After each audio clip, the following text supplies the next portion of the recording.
Hello and welcome to World of Tanks with me, Jack the Ripper, and today's going to be one of the more sort of tutorial style ones that I do, and I'm kind of hoping this is a very useful video for people. And a lot of people contemplate, they say, oh, I'm rambling here because I'm struggling to get words out. But yeah, it's to do with people thinking, certain players are better than others and all this sort of stuff. And more often than not, you'll find that the concept of consistency on World of Tanks is a null and void concept because you have so little control over how your team's going. Now, don't get me wrong, there's tactics that certain players like to use of doing things like camping at the back and actively trying to let their team die so that they can farm damage. Ironically, I have seen such a player complain about a member of his team for camping and then do the precise thing so that he can get some damage and feel good about his EPing. And I like taking the piss out of people like that because I think they're pathetic. Now, this game started, we've got a YOLO from that guy, and I've got 1 damage hitting him. And you see that by the advanced positions already taken by our team, this is probably not necessarily going to go very well for their team. We've got people on the flank, we've got a lot of heavies pushing up this way, and I'm watching the map, and we've got a few people here. I haven't got the gun depression to push, and there is artillery in play. I don't really want to be getting in too much of a fight with him, and so I'm trying to make the most of the situation I'm in. Now, if I remember correctly, this first one goes, yeah, lovely. Screw that piece of ground, and that piece of ground specifically. I think in a second the IS-2 probably notices, but it's going to be too late for him at this point. And the next one is going to hit. So, I've got 2 penetrations in. One of them is only for 100 damage. And if you look at this, the team behind me, they're starting to push forward. These guys in the hills aren't being able to do very much. The IS-2 was the only thing really fighting on that flank. And they're already 4 tanks down, and we've not lost a single tank yet. And they're not doing very well. And now I'm paying attention to the fact that there's a light tank and a heavy pushing a medium on our other side. But at the moment, that medium hasn't sort of died. He's fine. And I'm just going to try and play the middle as much as possible. And you see I am backing off quite a lot between shots. One, if you stay in that middle bit, you're exposed from a number of different sides. And now I'm looking here and I'm noticing that the other side has fallen. I'm thinking some of our team might have that. And I notice how much they're pushing on that left-hand side. And I know this section where I am is going to crumble. So I need to go and do something. I'm not going to get any damage in here at this rate. And all I see, okay, this guy's on low health, so I need to get near the front. This guy needs to be further back. At this point, I'm actually looking at him and questioning how has he lost so much health. But anyway. And then poor light tank comes around the corner, stops to shoot at someone. Bye-bye. Now, 5120 comes round. Now, he can only do 400 damage a shell. Now, he's missed his first shell. He can now no longer kill me. But I obviously want to minimize his damage, so I'm still going to try and angle. But at this point, I realise when the second tank appears, right, okay, I need to do that. I need to get that piece of hard cover between me and the other tank. So that's what I do here. I'm trying to keep that little dead tank in between me and him. He, for whatever reason, ignores me. I think he sees the low health Conqueror, decides, he can get him.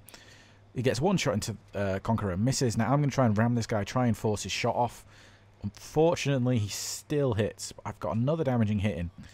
And by keeping a point-blank range with this guy, I don't know if any of you know this, the Nameless has almost no gun depression.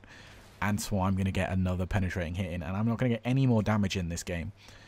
But if I'd sat in that middle part, not only could I have potentially come around and had my rear end flanked and destroyed by those guys, I probably would have got very, very little damage off. So, situation where the team is absolutely waffle stomping, but waffle stomping probably works as well. Ruffle stomping a team. Now here, and I got tracked, and you notice I didn't repair the tracks because I knew that no one is going to be able to hit me before I repair.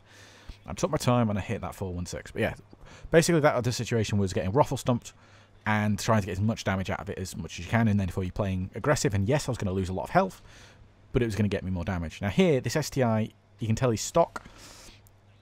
He's very unlikely to have the biggest gun, so I'm more interested in keeping him tracked, and I don't want him to flank me. If he flanks me, I can't necessarily win this fight. So he's bouncing off me again, and now I'm pretty sure this guy isn't a huge danger, but that Emil-2 is quite clearly fully upgraded, so he is a threat to me. Now, I would be able to hold this fine, but that Chrysler 2 is pushing on me. Chrysler 2? Chrysler K. And with that Chrysler K pushing on me, it severely limits what I can do, because I can't take too many shots. Now, you see that the Emil-2, I think there is what's bounced off me like twice. The Chrysler bounces off me. At the point where this clip started, I had blocked 0 damage. And you'll see why that's important in a minute. And now, why am I backing out here? One, it's meant they've had to come through one passageway. It's narrowed the lines of attack that these guys have had. But you'll also have noticed that shots have started to come in. I'm face-hooking this guy to try and minimise his... He can't pen me, and he also blocks the shots that the other guy has. And here we'll see the Chrysler K taking damage. So what I've done is I've not only taken this into a massive, like, you know, several v1 situation, I've actually managed to make it. Now, I've put some terrible shots in. What I really should have done is I should have just aimed at the guy's tracks, kept him tracked, and then... And then you'll see I spot this guy coming in from my left.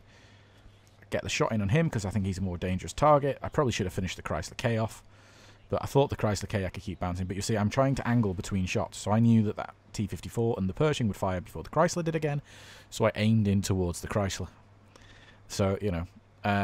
sorry, I angled towards the other guys first. So I'm trying to angle there. But 4,390 damage blocked. And all of it came in that short little clip at the end. And I think you saw I only had a couple of damaging hits.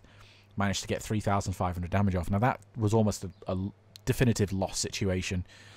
Everything was going against me. There was no way I could do very much, and I managed to pull something out of the bag. I managed to get some good damage blocked and get some good damage in. Now this situation is going to be sort of a bit different, and this is making the most of lots of little situations. And so this is the only full game I'm going to be showing in this video. It's not the best full game you're ever going to see, but I think it's a pretty good idea of, you know, how to... I get very close to running out of ammunition, though, and then on Object 140, that probably gives you an idea of how well this game goes. But obviously, that's a very plausible thing to do in this tank, and 20 heat rounds is probably a bit much, but these days I've sort of accepted that in a lot of situations, if I'm, say, facing an E100 who's in a really good position, and normally I'd aim for the little bar, and he would be firing AP, and he'd be bouncing on my turret, and it's just, you know, a question of skill coming into it. These days, that E100 is just almost guaranteed to fire heat and just go through me, because prem rounds, you know, why bother anything else? So, this video is actually a little bit older, though, to be fair. So, you see here, I get some nice spots. I make sure to aim my shot, and nice shot in on that guy. Now, E4. Now, he is a dangerous tank, so I am going to focus on him. I am aiming for the tracking shot. I think I damaged his tracks, but obviously I have not tracked him. Now, come up again. I'm trying to just poke a little bit. Fire off. He's fired. So he's fired, which means I now know I can go up. And this is the sort of thing I'm on about. Now, here I am sort of trying to aim for his tracks, but it was a bit of a terrible shot. The same thing I'm going to do here. Aim for the back one. Got his back wheel. Tracked him. And here, I probably should have taken more time. I expected to get spotted when I fired, so I rushed the shot. Unfortunately, I could have probably kept that guy permatracked, but, you know, should have, would have, could have, and that is the sort of thing I'm on about. I expected to get spotted, and I didn't. Maybe I should have taken that risk. Now here again, RNG is not being overly kind to me here, but this guy slows down, allows me to get a nice tracking shot on him, and I am going to make him pay for that. So as you see, I don't know how that one penned. That one went straight through his turret. But I'm going to try and keep this guy permatracked. I'm aiming for his drive wheel, trying to put shot after shot. I think that at that point he decided to use a repair kit. He was getting sick and tired of being penned. And you see in a second, someone else tracks him, so I now don't have to worry too much about the track shot. Don't know if you know about the Conqueror. It's got a very, very weak side. Can be penned from a lot of angles. It's not a very good side-scraping tank. So you see, I'm sitting here. I'm in a position where I know I'm not going to take too many damaging pens. Although in a second you'll see why that's quite lucky. And I'm pushing my luck there, but I made sure to try and finish that shot because I deemed it worth it. Now I know there's someone firing from up there, so I'm trying to look that way, and it's probably a bit silly of me. But if you watch this, I'm trying to aim at that waffle, aiming at the waffle. And where is it? Oh, this is the issue of having watched the footage before, and I know something's coming. But this position is a very, very strong point. Now, if they YOLO'd in on me, they probably would have done far more. But I know someone is definitely looking my way. This is the old detected system. So I know someone from one of these directions is aiming at me. I'm really playing my luck here, though. And you see, I'm just poking, trying to get someone to shoot at me, trying to get some form of position about where someone is. Now, I'm thinking that there's a guy up there in camo who's spotting me repeatedly. And I'm desperately trying to see, and then... Okay. T110E4 gets me. Only tracks me, though. Now, karma is going to come for that luck, but you'll see what I mean by that in a minute. Now, these two waffles are basically the only reason why I've not wanted to push too much from this flank anyway. Now, this Maushan is pushing up, because, you know, it's a Maushan. Why would you not play the middle road here? And I'm trying to make the most of this situation, and this is sort of the point. I don't have a lot to do here. I can't push too much, and I've got to try and make the most of it. So when the shots appear, push up and try and get these shots. Now these are something that these often get overlooked. The number of times I see people sitting here and they don't do anything, it's kind of silly. Now, I get spotted by the E50 there because he was pulling back, and I'm going to try and see if I've got any shots. And I'm just going to keep poking. I'm going to keep looking for the angles. So again, you see that guy's got spotted up again. So again, I'm going to look back that way. And I'm exposing myself quite a lot here. But if you look down at the minimap, I can see no one's got a line of fire on me. Now there, I start pulling back. Ooh, just in time as the waffle shell flies right over me. So now I know the waffle's over there. And so what's the Maushan going to do? He's going to go up. And is he going to turn his turret? No! Why would a Maushan want to turn his turret towards the people shooting at him? Have 2,000 damage, Waffles. Feel free. Now, this means I now know that the two Waffles are looking this way, or at least one of them is. And he also took a shot from the front. So I take a blind shot, see if anyone there. If someone had been hit by that, then I knew there's someone there and I could try and really farm them. Second shot's probably not needed, but oh well. Now, I'm still aware that those guys are exposed. I've got my platoon mate. You've got Razored. And right now, this E4 gets spotted. And here, you'll see, I aim for the track shot. I pull back, and then I notice I don't get spotted. And so I'm going to keep firing at this guy. Now, the position I'm in, though, is a bit silly. And you'll see why I say that in a second.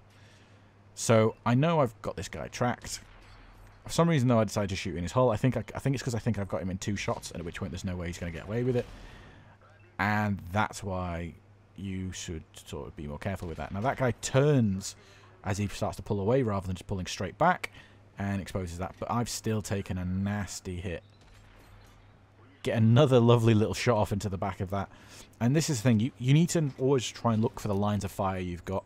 They're not always the most obvious lines of fire, but you'll be surprised how often there's extra lines of fire that you've never thought of which some dev tried to put in place. Or just a complete coincidence. So I'm trying to think of what to do. The Waffles, I'm hoping, are either on a reload or a preoccupied. So I'm going to go in on these guys over here. I've got 760 health. I look over there, the Waffles have been spotted. I know that the Waffles are not looking this way. The E50 is, though. I don't want him to ram me, so I pull back, let him go past. The Maushan tracks him. I make the most of that, use it to try and get a circle in. I've drawn his gun the other way, and my team come in and smash him. Now, I'm trying to use the E50's carcass to make sure that the Waffles aren't aiming at me. No one starts aiming at me, and I know if I push a little bit further forward, they won't be able to get shots at me without exposing themselves as well. My platoon mate, you've got Razored, has come up this way, and so now the two of us are going to start pushing through here. We know those Waffles are there, and we want to go and get rid of them.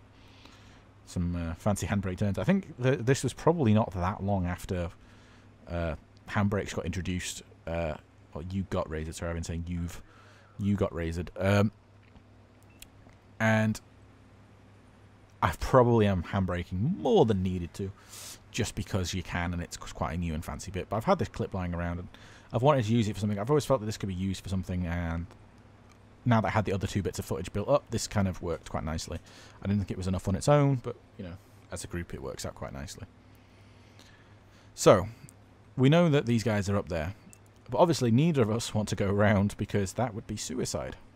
So we're going to use the land here to make the most of it. And you'll see, this is the issue Waffles have. Now, first shot, lovely, 403, pen. He has no chance of firing back. Second shot, no idea. Third shot, yet again into the same little bit. I don't think that really was, it might have been a 500 roll. If it was bloody lucky. And then heat round to finish him off. Now, I'm aware there's at least one heavy tank down there that might have shots in the form of the 50B. And Lee pokes a little too much, and the other Waffle kills him. And if we had party chat recorded at this point, you would hear him complaining, how the hell did that waffle kill him and not even spot him? Now what I'm doing here is I'm trying to see who has a line of fire on where I am right now. Because if that waffle decided to push me, and he had enough shells, just well, one shell, who can stop him from smashing me if I decide to, say, track him, or should I fall back? Should I try and push under him? What should I do? What should my course of action be if that guy decided to push? And so here, you can see I'm going to try and like reverse side scrape a bit, but obviously I kind of forgot about these rocks, and I figured, okay, that guy's on a reload, and I was okay, I'll come up with a chieftain, I'll try and push with this guy, and then in a second, you can see I'm thinking, oh, what about the 50B? And I think, okay, that's the 50B. Get a shot off and somehow hit that shot on the 50B. And you can see I'm just going to dip into a little bit of cover. And, ooh, very, very close miss. But now I need to keep this Type 4 engaged. That Type 4's got a lot of health, but that chieftain needs to finish off the waffle. And so I'm desperately hoping that the waffle is going to die. And yeah, you see here the waffle bounce at least one shot off the chieftain.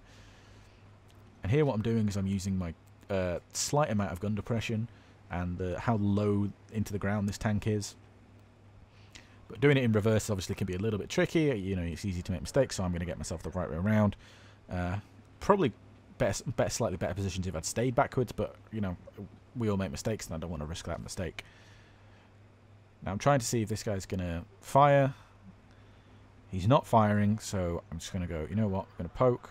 Shot on the hatch, get the shot off. And I'm just going to keep trying to poke this guy. Obviously, I'm on 200 health, and if he had a non-derp gun, I probably wouldn't mind, but I know that this tank has a derp gun. I've already seen him fire the HE. And you'll see what I've noticed here is that he'd stopped moving, and I think this guy gave up. And so this is definitely making the most of the situation. The guy gave up. Farm him. Farm him now. But yeah, 26 damage ribbons. And you see, there's lots and lots of very little situations. Not many of them could be considered game-changing, but they were little moments that make a huge difference overall. And it's making the right little call, trying to make the most of it. So I got 8,000 damage out of that, which is quite a good amount of damage under any circumstances in any tank, really. Although a 140 is definitely one of the more capable tanks at doing that sort of thing. And a lot of it came down to taking little risks, trying to make the most of it. Now, yes, they pulled off. But you'd be surprised how often doing that sort of stuff makes a huge difference. You see several tanks, the Conqueror and the E4, I pretty much took all their health. And it really didn't take a lot of difference. Just that, you know, that little extra second of waiting there. Because I got spotted. Instead of just pulling back, waited there for a second and fired. When I realised I hadn't got spotted, not pulling back, sitting there and firing. Now, admittedly, I should have angled a little bit. And, you know, or got myself into a slightly nicer position so he doesn't smash me, but it still worked out quite nicely. So, I hope that helps. If you'd like to see more of these sort of videos, please let me know. And, as always, I've been Jack the Ripper, and I'll see you on the battlefield.